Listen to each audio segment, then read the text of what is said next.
Welcome dear students, let us start our new chapter that is called synthetic fibers and plastics. तो इस chapter को हम दो portion में पढ़ेंगे। पहले पोर्शन में देखेंगे सिंथेटिक फाइबर्स और दूसरे में प्लास्टिक्स। तो देखते हैं सबसे पहले फाइबर्स का क्या मतलब होता है। तो स्टूडेंट देखो, हम सब कपड़े पहनते हैं, तो ये कपड़े जो होते हैं वो फाइबर से बने होते हैं। देखो मैं आपको समझाता हूं, जैसे एक एग्जांपल है क्लोथ का। तो ये जो क्लोथ है स्टूडेंट्स, ये ऐसे पतले पतले थ्रेड से बना होता है। इनफैक्ट यही नहीं, कोई भी कपड़ा जो होता है वो थ्रेड से बना होता है और इन थ्रेड्स को ही एक्चुअली हम फाइबर्स बोलते हैं। अगर आप किसी कपड़े को बहुत ध्यान से देखोगे तो आपको दिख जाएगा कि हाँ, उसमें बहुत सारे थ्रेड्स हैं और कुछ नहीं है। तो बेसिकली हमारे पास कुछ ऐसी मशीन्स होती हैं जिनके हेल्प से इन थ्रेड्स को आपस में वीव किया जाता है, उससे ऐसे कपड़े बनते हैं स्टूडेंट्स। तो जो कपड़े मैंने पहन रखे हैं वो भी थ्रेड से ही बने हैं स्टूडेंट्स। अगर आपको ये समझने में थोड़ी प्रॉब्लम हो रही है तो I can give you one more example. जैसे आप सपोज करो कि आपके पास बहुत सारे ऐसे पेपर के पतले पतले स्ट्रिप्स हैं, हो सकते हैं स्टूडेंट्स। आप ये भी इमेजिन कर पाओगे कि somehow it is possible to weave these strips of paper into this structure। ठीक है, क्या तो आप हाथ से वीव करके ऐसा इसको बना सकते हो, हालांकि थोड़ा डिफिकल्ट होगा। तो हो सकता है कोई मशीन हो जिसके हेल्प से ऐसा बनाया जा सके। तो वैसा ही कुछ यहां पर भी हो रहा है। जैसे ये पेपर के स्ट्रिप्स है वैसे ये थ्रेड्स है, जैसे ये स्ट्रक्चर बन गया है वैसे क्लोथ है ये। I hope you get this students. वैसे सारे क्लोथ्स, जैसे मैंने शर्ट पहन रखी है, कोट पहन रखी है, ये भी थ्रेड से ही बने हुए हैं स्टूडेंट्स। अब इतना ही नहीं, देखो अलग अलग टाइप के क्लोथ्स होते हैं, उनकी अलग अलग टाइप की प्रॉपर्टी होती है। जैसे कुछ एग्जांपल्स मैं आपको देता हूं। जैसे आप देखो, ये एक लेडी है जिसने बहुत शाइनी टाइप का पार्टी ड्रेस पहन रखा है, ये किसी ने नाइट सूट पहन रखा है, ये वुलन क्लोथ पहन रखा है, ये स्विम सूट पहन रखा है। अब देखो ये जितने एग्जांपल्स मैंने लिए सब में क्लोथ्स की प्रॉपर्टी बिल्कुल अलग है। जैसे ये जो है बड़ा शाइनी टाइप का क्लोथ है, लेकिन ये उतना कंफर्टेबल नहीं होगा, इसलिए पार्टी ड्रेस को हम ज्यादा देर तक नहीं पहन सकते, हमें अनकंफर्टेबल फील होने लगता है। लेकिन नाइट सूट जो होता है वो डल होता है थोड़ा, लेकिन आप उसको छू के देखोगे तो बड़ा स्मूथ टाइप का लगेगा और बड़ा कंफर्टेबल होता है, इसलिए पूरी रात हम इसको पहन सकते हैं, आराम से सो सकते हैं। ये वुलन है, ये हमें गर्मी देता है। ये स्विम सूट जो होता है वो जनरली बॉडी से स्टिक कर जाता है, वाटर को एब्जॉर्ब नहीं करता है, तो हम पानी में ज्यादा टाइम तक कंफर्टेबली रह पाते हैं इसको पहन के। तो इस तरह से हम अलग अलग टाइप के कपड़े पहनते हैं, इनकी अलग अलग प्रॉपर्टीज होती हैं। तो इनकी अलग अलग प्रॉपर्टी इसलिए है स्टूडेंट्स क्योंकि ये सब अलग अलग टाइप के थ्रेड से बने हुए हैं, अलग अलग टाइप के फाइबर से बने हुए हैं। ठीक है, तो इन्हीं टाइप के फाइबर्स के बारे में इस चैप्टर में हम पढ़ने वाले हैं। तो ऐसे अलग अलग टाइप के हजारों टाइप के फाइबर्स होते हैं स्टूडेंट्स, उनमें से कुछ इंपॉर्टेंट टाइप के फाइबर्स के बारे में हम यहाँ पे स्टडी करेंगे students. I hope you get this. तो यहां पे थोड़ा डिफाइन कर लेते हैं कि फाइबर्स क्या होते हैं ताकि आप एग्जाम में अच्छे से लिख सको। तो fibres are very thin thread like strands from which clothes are made. Right students, अब फाइबर्स जो होते हैं वो दो टाइप के होते हैं, एक होता है नेचुरल फाइबर और एक होता है artificial fibre. Right, natural fibre क्या होता है, जैसे नाम से ही समझ में आ रहा है कि ये नेचर में नेचुरली पाए जाते हैं, प्लांट और एनिमल प्रोडक्ट से बेसिकली बनाए जाते हैं। इनको बनाने में ज्यादा केमिकल्स का यूज नहीं होता है, ज्यादा मशीन्स का यूज नहीं करना पड़ता है, थोड़ा सिंपल होता है इनको बनाना। लेकिन ये जो सिंथेटिक फाइबर्स होते हैं जो कि हम खासकर इस चैप्टर में पढ़ने वाले हैं, ये थोड़े कॉम्प्लिकेटेड होते हैं। ये मैन मेड फाइबर्स होते हैं स्टूडेंट्स, इनको बनाने में बहुत सारे केमिकल्स और मशीन्स का यूज होता है, जैसा कि हम देखेंगे। तो मैं आपको कुछ एग्जांपल्स देता हूं पहले नेचुरल फाइबर्स का, जिससे आपका फाइबर का जो कॉन्सेप्ट है वो बहुत क्लियर हो जाएगा। तो नेचुरल फाइबर्स का कॉमन एग्जांपल है कॉटन। कॉटन के बड़े कंफर्टेबल कपड़े बनते हैं, तो मैं बताता हूं कैसे बनते हैं। जैसे आप देखो, इस तरह के प्लांट्स होते हैं और उसमें ये जो व्हाइट स्ट्रक्चर आपको दिख रहा है उससे कॉटन का फाइबर बनता है। तो पहले उससे इस टाइप के स्ट्रक्चर्स बनाते हैं, आप देखो मोटे मोटे थ्रेड लाइक स्ट्रक्चर बनाते हैं, फिर उसको मशीन्स में डालते हैं। ये तो बड़ा सिंपल मशीन है, आजकल बड़ी कॉम्प्लिकेटेड मशीन्स भी आ गए, उससे पतले पतले थ्रेड्स निकल के आते हैं स्टूडेंट्स। अब ये जो थ्रेड निकल के आ रहा है ना, that will be called fibre, fibre of cotton. ठीक है, उसको बोलेंगे फाइबर ऑफ कॉटन या कॉटन फाइबर। अब उसको डाई करते हैं, मतलब कलर करते हैं, तो अलग अलग टाइप के हमारे पास कॉटन के फाइबर्स आ जाते हैं। अब उनसे आप अलग अलग कपड़े बना सकते हो। समझ में आई बात स्टूडेंट्स? एक और एग्जांपल मैं आपको देता हूं, दैट इज जूट। ये भी एक नेचुरल फाइबर है स्टूडेंट्स, इसके डिफरेंट डिफरेंट चीजें बनती हैं। जैसे ये बैग्स आप देख सकते हैं, बड़े इन्वायरमेंट फ्रेंडली होते हैं। तो देखो इस टाइप के जूट का प्लांट होता है स्टूडेंट्स, तो इसका जो स्टेम होता है इसको ड्राई किया जाता है, तो काफी ड्राई करने पे ये ऐसा कुछ बन जाता है, फिर उससे जूट के फाइबर्स बनते हैं, फिर उन फाइबर से आप डिफरेंट डिफरेंट चीजें बना सकते हो। तो स्टूडेंट्स देखो, ये दोनों एग्जांपल्स जो मैंने आपको दिए उसमें आपने देखा होगा कि इन फाइबर्स को बनाना बड़ा आसान है और वो प्लांट या एनिमल प्रोडक्ट से बन रहे हैं।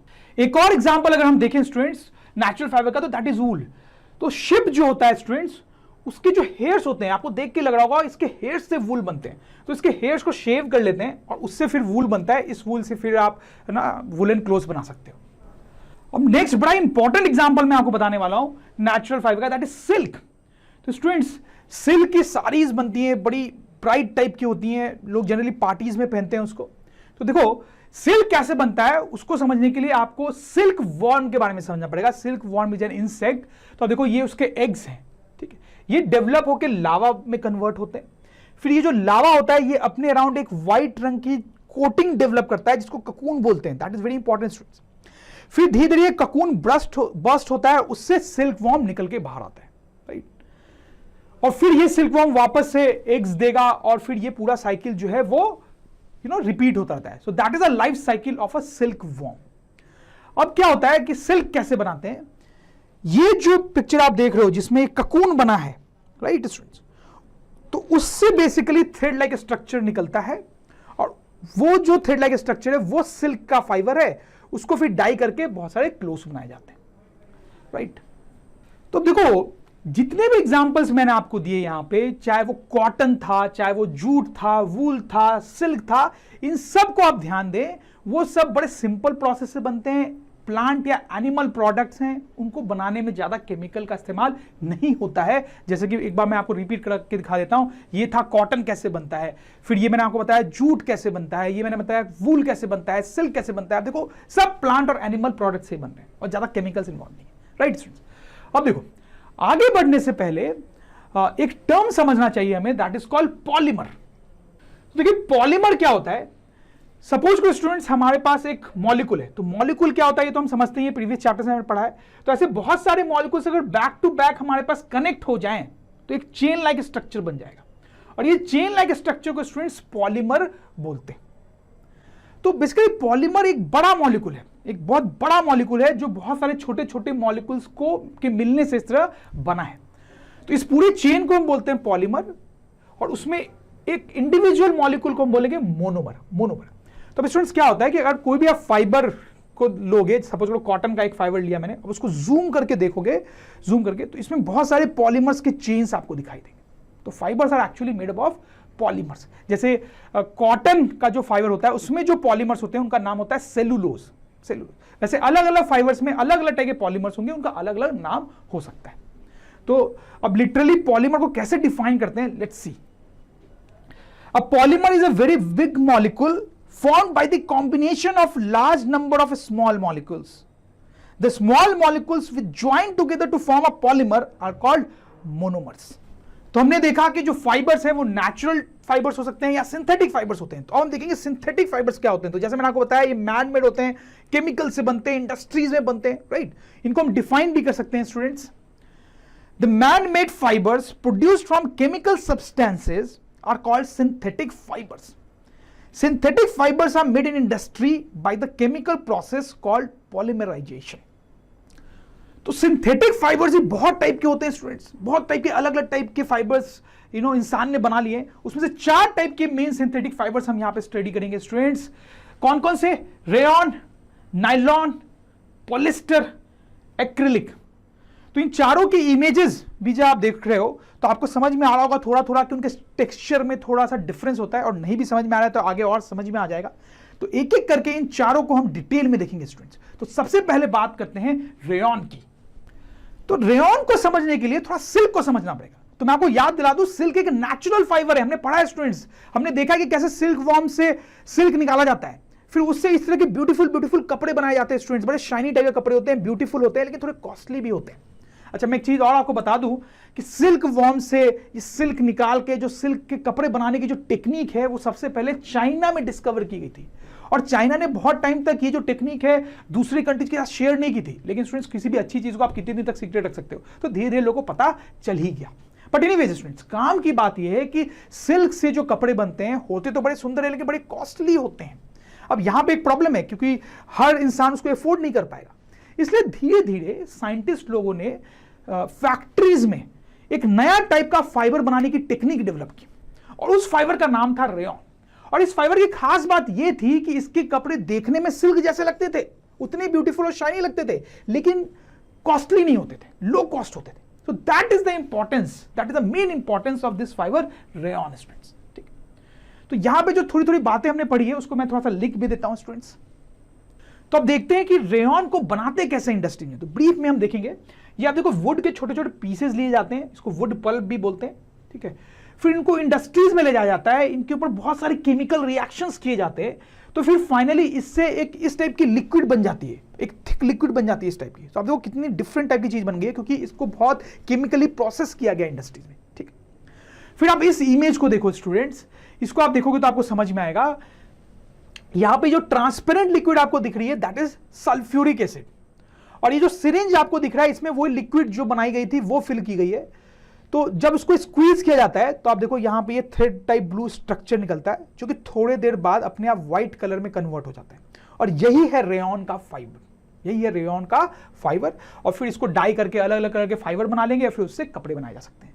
तो आपको समझ में आया स्टूडेंट्स। सो आप देखो, प्लीज ट्राई टू नोट कि इसको क्यों सिंथेटिक फाइबर बोल रहे हैं, ठीक है, क्यों सिंथेटिक फाइबर बोल रहे हैं, क्योंकि आप देखो इसमें कितना केमिकल इन्वॉल्वमेंट है, राइट। इंडस्ट्री में ले जाके इसमें बहुत सारी प्रोसेसिंग करनी पड़ती है तब जाके ये बनता है, इसलिए इसको मैन मेड या सिंथेटिक फाइबर बोलते हैं। बट ऐसे मैं बता दूं कि इसको सेमी सिंथेटिक फाइबर बोलते हैं, ये प्योरली सिंथेटिक फाइबर नहीं कहलाता है। उसका रीजन क्या है, क्योंकि इसका स्टार्टिंग पॉइंट क्या था स्टूडेंट्स, आप देखो would which is a plant product, ठीक है। तो जो एक प्योर सिंथेटिक फाइबर जो होता है ना, जैसे कि हम आगे और एग्जांपल देखेंगे, प्योर उसमें कोई प्लांट प्रोडक्ट नहीं होता है, लेकिन क्योंकि इसमें केमिकल प्रोसेसिंग तो है बहुत ज्यादा, लेकिन प्लांट प्रोडक्ट से ही काम स्टार्ट किया गया, इसलिए इसको सेमी सिंथेटिक फाइबर बोला जा रहा है, राइट। और ये जो टेक्निक है रेयन फाइबर को बनाने की, वो 19th सेंचुरी में साइंटिस्ट लोगों ने इन्वेंट की थी। तो रेयन आप समझ गए। अगर आपसे कोई पूछे कि what are the characteristics of rayon fibre, तो क्या कैरेक्टरिस्टिक मेन उसका बताएंगे। पॉइंट नंबर 1 कि clothes made from rayon fibre look very much like silk clothes. Second, but these clothes are much cheaper than silk clothes. So that is the main thing about the rayon fiber. तो अब देखेंगे usage of rayon, मतलब rayon से क्या क्या बनाया जाता है। तो पहला तो उसका यूज है स्टूडेंट्स टेक्सटाइल इंडस्ट्री में, तो उससे बहुत सारे कपड़े बनाए जाते हैं। अगर वो सिल्क के बनाए जाते हैं तो बड़े कॉस्टली होते हैं, इसलिए रेयन से बनाए जाते हैं। सेकेंड जो उसका यूज है, rayon is also used in medical industry for making surgical dressings and bandages, जैसे कि आप इन इमेजेस में देख सकते हैं स्टूडेंट्स। फिर नेक्स्ट जो यूज है इसका स्टूडेंट्स, कि rayon is mixed with wool to make carpets, जैसा कि आप देख सकते हैं। तो स्टूडेंट्स कई बार क्या होता है कि दो फाइबर्स को मिक्स करके एक नया टाइप का फाइबर बनाया जाता है। जैसे यहां पे हम बात कर रहे हैं कि रेयन और वुल को मिक्स किया गया है, दोनों अलग अलग टाइप के फाइबर से। तो होता क्या है कि दोनों को मिक्स करके जब आप एक नया फाइबर बनाते हो तो उसमें रेयन और वुल दोनों की अच्छी प्रॉपर्टीज कंबाइन हो जाती है, ठीक है, और वो बहुत काम का फाइबर बन जाता है कई बार, जैसा कि उससे कारपेट बनाया जा रहा है यहां पे, राइट स्टूडेंट्स, ठीक। नेक्स्ट जो यूज है यहां पे, rayon is mixed with cotton, ठीक है। तो जैसे वुल के साथ मिक्स किया गया था, यहां पे उसको कॉटन के साथ मिक्स किया जा रहा है। Rayon is mixed with cotton to make furnishings such as bed sheets, curtains, blankets etcetera. तो स्टूडेंट्स अगर ड्रोन स्टडी की ये वीडियोस आपको अच्छे लग रहे हैं तो आप प्लीज इनको लाइक करें, सब्सक्राइब करें, कमेंट्स लिखें स्टूडेंट्स, अपने थॉट्स बताएं, हमारे साथ शेयर करें कि आप और क्या चाहते हैं। और इतना ही नहीं स्टूडेंट्स, सबसे इंपॉर्टेंट नीचे शेयर बटन पे क्लिक करें और अपने दोस्तों के साथ इन वीडियोस को व्हाट्सएप और फेसबुक पे शेयर करें स्टूडेंट्स, ताकि वो भी इन वीडियोस का फायदा उठा सकें स्टूडेंट्स, राइट।